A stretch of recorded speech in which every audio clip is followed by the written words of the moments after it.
anytime, any day. Why not right now? Stop looking up to your boss and start being your own boss. Don't work for paychecks. Work for dreams with no regrets. This is Cracking the Entrepreneur Code. If you have the passion, we'll create the blueprint. Now, your host. You know him from his 7 tips to build the business you always wanted, and now you're about to hear a lot more. Jack H.M. Wong. Welcome to another episode of Cracking the Entrepreneur Code podcast. I'm your host, Jack Wong. Well, you know that this episode is a bit different from the previous ones because you hear my voice very often. Because guess what?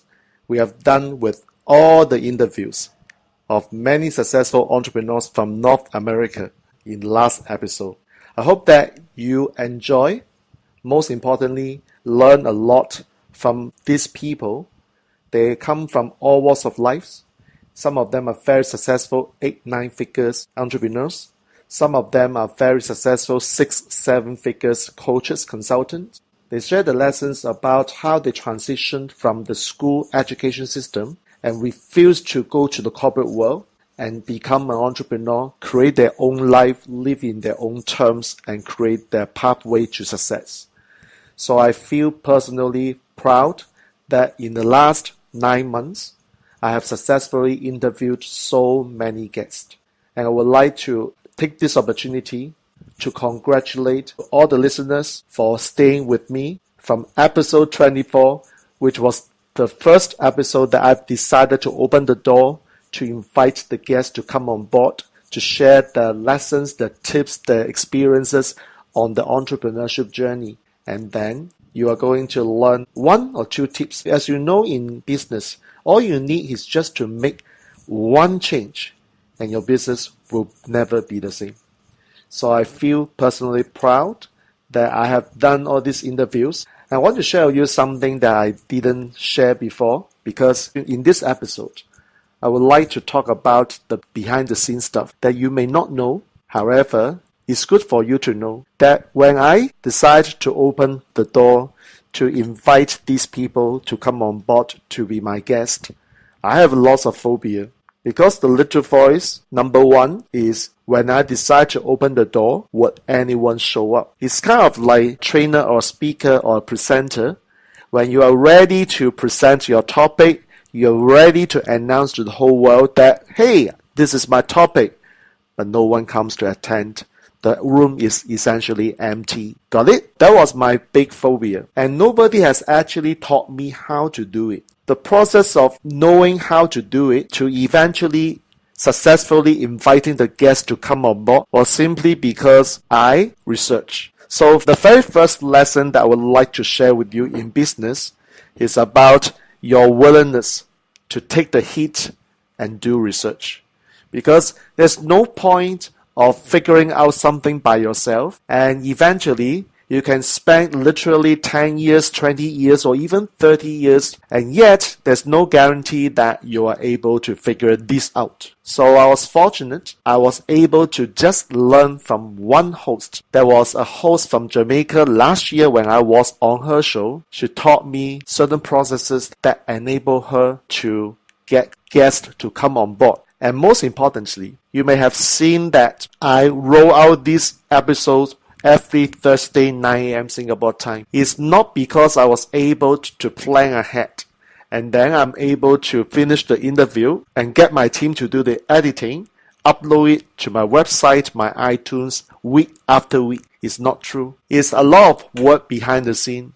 So in particular, I would like to give a very big round of applause to my son, Sam Wong.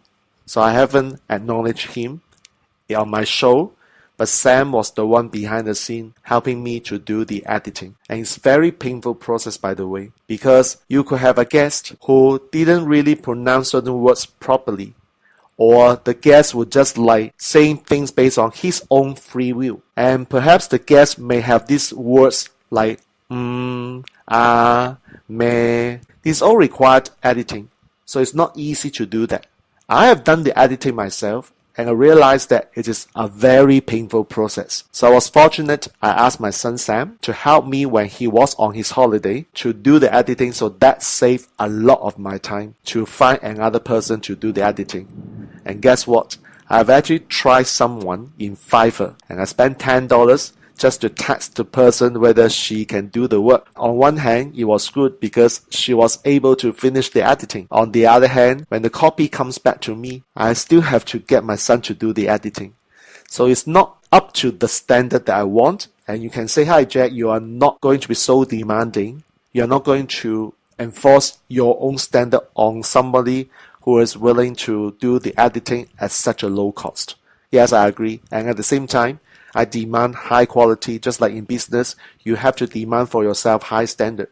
Otherwise, your customer will feel that you are cheap. Like we talk about offering premium products and services. Imagine if you are offering a premium product or service, such as a training, and you charge people $3,000. Can you believe that the training is going to be held somewhere? The building is so old, the room smells, and most importantly, you didn't feel good when you enter into the room. So I demand certain standard in the course of editing my podcast show. It's not an easy process. So that is actually one painful process. And the other one is planning or scheduling these interviews. So lo and behold, I learned from this Jamaican host in one of her podcast shows where I was a guest last year.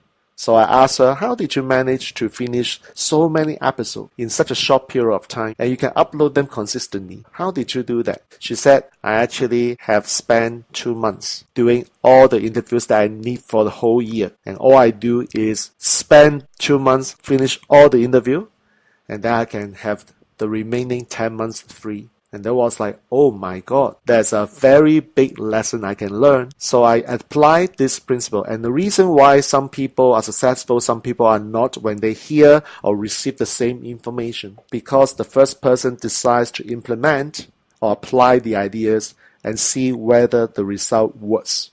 The other person who received the same piece of information has deliberately thought about whether the idea works. And in the process of deliberation, he hasn't done anything, which is no wonder why the second person hasn't created any result. So I applied that principles in the month of February and March 2018. I still remember. I have literally every single day interviews. So I remember I have 3 days in a row where in the morning I did 3 interviews. And at night time, I did another 3. So guess what? In the course of 3 days, I've done 18 interviews. And each interview is not just like 30 minutes because I need to discuss with the guest what I expected from him or her, the questions that I need to clarify with the guest, and most importantly, pre-frame the guest on the expectation based on what my audience is. All in all, each interview can last for about 45 minutes to an hour. So I remember in the month of Feb and March 2018, it was a lot of hard work. I remember the moment I finished all the episodes that I needed for the whole year, I was having a big sigh of relief. I say, whew, finally, I got the first part complete. That is to create the raw files, the raw recordings, which then I can do the second round called the editing process. When you see this podcast show, which I'm not charging anybody any money and I don't get any sponsorship, and I didn't really ask you for money for listening to the tips, the insight and experiences of the guest.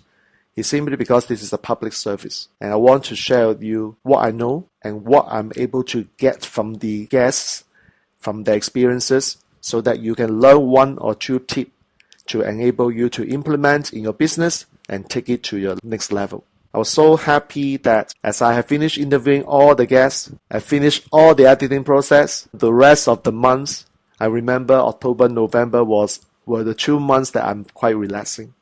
So I'm actually thinking of what I'm going to do in next year, 2019. As the time I'm recording this episode is going to be a bit short because it's just a reflection of how I did in my podcast shows for this year's. So if you want to learn the process of doing podcast shows, this episode gives you some of the ideas behind the scenes, especially of the pain, the sufferings, but the reward I've gotten for myself in finishing all these episodes, finish the interviews with all the guests that said they're happy to come to my show. I make a lot of friends, by the way. A lot of these friends whom I haven't met on my social media before I interviewed them in my podcast show. To now, some of these people, I have started connection with them, and there are business opportunities that we created for each other. So this is a very good platform for me to get to know more people. This is also a good platform for me to be able to extend my reach to people who normally would be based in Singapore, Malaysia, or the Southeast Asian countries. So I'm glad that I heard that some of the listeners are from European countries, are from North American countries. So I'm so glad, and thank you for your support. So one final tip that I can share with you, I would like to just refer to one of the episodes that I've learned. And this is what we call the ascension model of a podcast show. I still remember when I interviewed Steve Lubertine, and he gave me this model, and by far that's the biggest impact on me, because I started learning how to be involved in creating my podcast show. My number one, listening to podcasts, which is not popular in Asia, by the way. I know in North America, podcast is very popular. I was listening to Robert Kiyosaki's The Good, Bad, and Ugly episode week in, week out. But in Asia, if you ask people whether they listen to podcasts, the answer is not really. They would rather watch videos from YouTube or from the local TV media.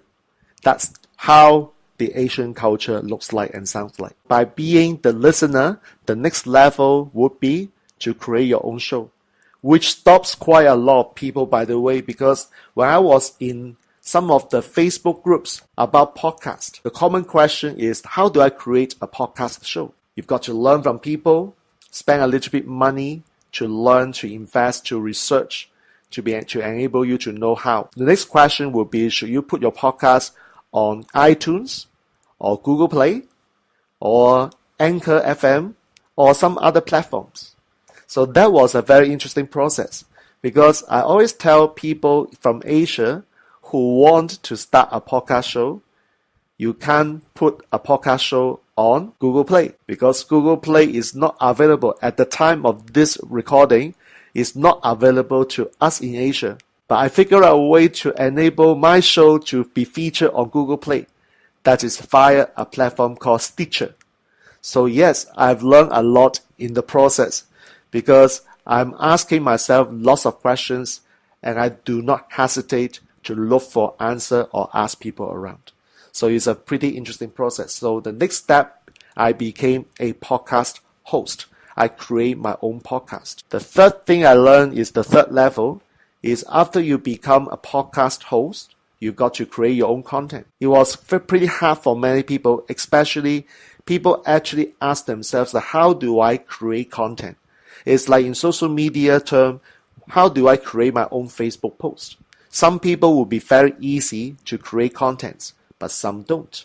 So all I learned is that I just speak from my experience. As I'm recording this episode, I don't have any script with me. I've been talking for 15 minutes. So if you know the subject matter well, and if you speak from the heart without any labeling, any agenda behind to manipulate people, the content can be created pretty fast. And if you find that my English is not smooth because I have very heavy accent, it's true because I came from Hong Kong. I have accent. The whole point is that you've got to speak clearly. You've got to speak succinctly and put the point across to the listener, which means you. So you require certain pauses, certain shift of the tonality, and be passionate about a topic, because if you keep on talking for 15-20 minutes, the other guy, which means you again, the listener, may fall asleep. So you've got to put the energy in your content so that your listeners can stay, all right? The other thing I learned in this process in stage 3 is you can actually find the content by inviting other people on your show. So I learned from some experienced podcast hosts, why do I need to create my own content? Well, I can actually get someone to come to my show and let the other guy, the guest, create the content for me. All I need to do is to help promote the guest, because this is what the guest wants. So I said, that's a pretty cool idea. So what did I do? So I started creating my own templates. I actually blast through the request for guests in a few media. All I ask them to do is to fill up their own answer. And guess what? If you are a successful host, all you should do is to ask your guest to fill up their own questionnaire, which means that they will come to you with their own question and the answer. So it is very cool that if you don't know how to answer your own question, my teacher said that the person is an idiot or moron, whichever way you like to call it. You got to know how to answer your own question. So that is pretty cool. However, a not so successful host in this case may simply like what you see on TV, where the host would just read through the question word for word, line by line. So the quick Q&A process becomes boring. So for me, what I learned is that if I'm the host and I receive 7 to 10 questions, if I study these questions in advance, I can actually move from question 1 to question 4, depends on how the interview goes. So that becomes more dynamic. It's a lot of what I call facilitation that I've learned from my teacher. The way I facilitate so that I can move from question 1 to question 4, and then move to question 10 and go back to question 2. So I do not need to follow the structure, depends on the content, depends on the response, because sometimes I may have planned something, but the guest response give me an idea that maybe I want to ask question 7 instead of question 2. So that is a very good training for me to facilitate the interview. So I realized that facilitation does not only happen in the live training. Facilitation doesn't happen only in webinar. Facilitation can also happen in the podcast show. That's very, very interesting discovery for me as a podcast host. So I've done so many interviews. So I believe that with these experiences, I'm now officially qualified to share with you how interviews should be done. Yes, you always get questions from your guests. You always want to do that. Don't come up with your own questions because it's a waste of time.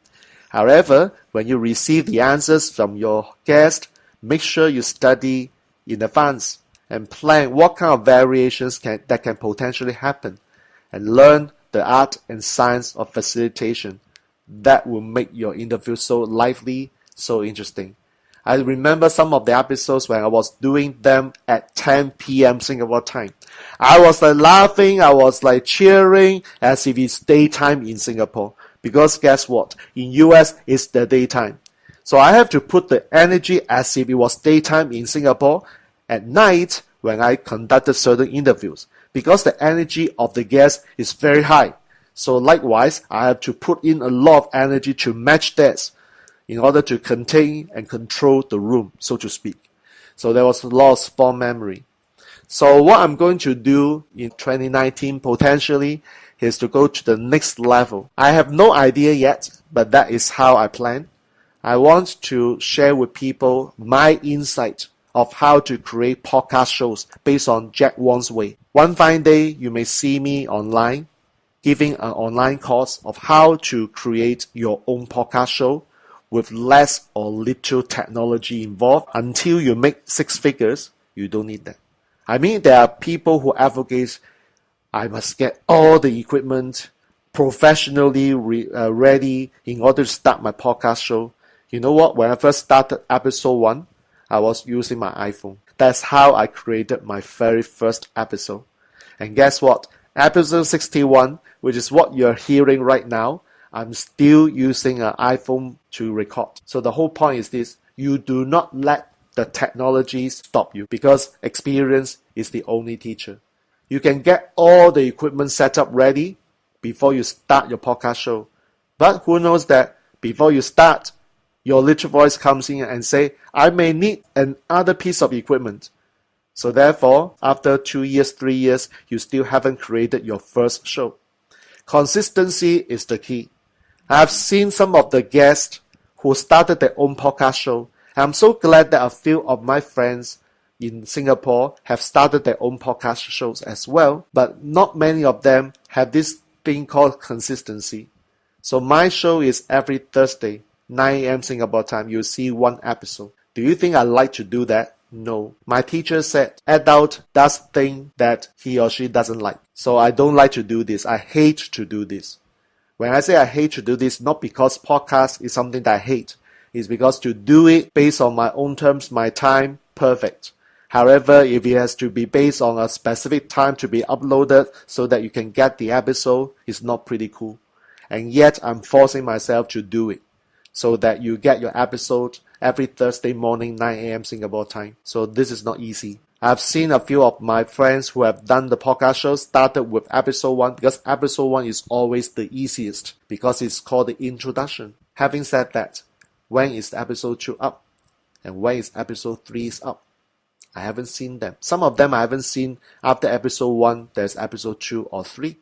So that's why I believe that successful podcast shows requires you to put in the energy and the consistency so that people, your listeners would be able to follow your shows rigorously and regularly. Okay? So I want to share with you in 2019 the 4th level that Steve Lubertine has taught me. That is to create some trainings to train people who believe podcast works to start their own podcast show. It's something that I'm planning in next year. Let's see how it goes. Okay? So episode 61 will be concluded with one thing, which is one of the most favorite quotes that I always invite my guests to share with us. So now it's my turn. Talking is cheap. Stop talking and take action. Because results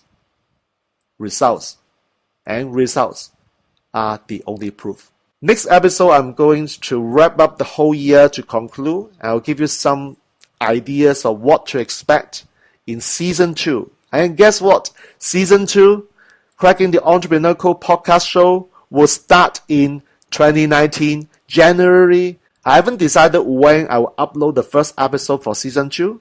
However, it's going to happen. Why? Just give you some sneak peek. This episode script is already done. It just requires me to put some energy to turn it into a voice file so that I can upload it to iTunes. So yes, I can't wait to share with you Season 2, Cracking the Entrepreneur Code podcast show. And I'll continue doing my best to serve you. And until next week, have a good weekend. And continue cracking the entrepreneur code because consistency in action is the only way to help you to succeed. Jack Wong here, your host, and episode 61. Remember, the next week, I'm going to wrap up and provide a summary of what you can expect in Season 2 as a teaser and some other lessons that I've learned in 2018. And if you have anyone who would love to study together with you, invite them along.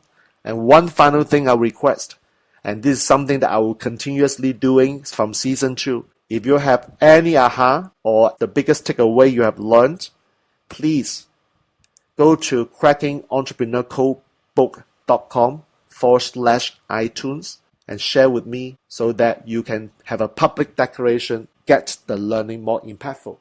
Most importantly, after this, iTunes will request you to give a rating. I hope I earn a 5-star from you because I need this, not because I want this. I need this so that this show can go up in higher ranking to enable me to reach out to more people. So would you be willing to help me on this? I hope so. I hope that my work that I've been doing in this year so far has earned me a 5-star rating. Okay? So until we next meet, which is the final episode for Season 1. Jack Wong here. Cheers and bye-bye. To continue cracking the entrepreneur code, subscribe for more episodes and download the Amazon bestseller, Cracking the Entrepreneur Code, 7 Tips to Build the Business You Always Wanted at crackingentrepreneurcode.com. Learn more about author and host Jack H.M. Wong and book your 30-minute discovery session to overcome any professional challenge at jackhmwong.com/apply.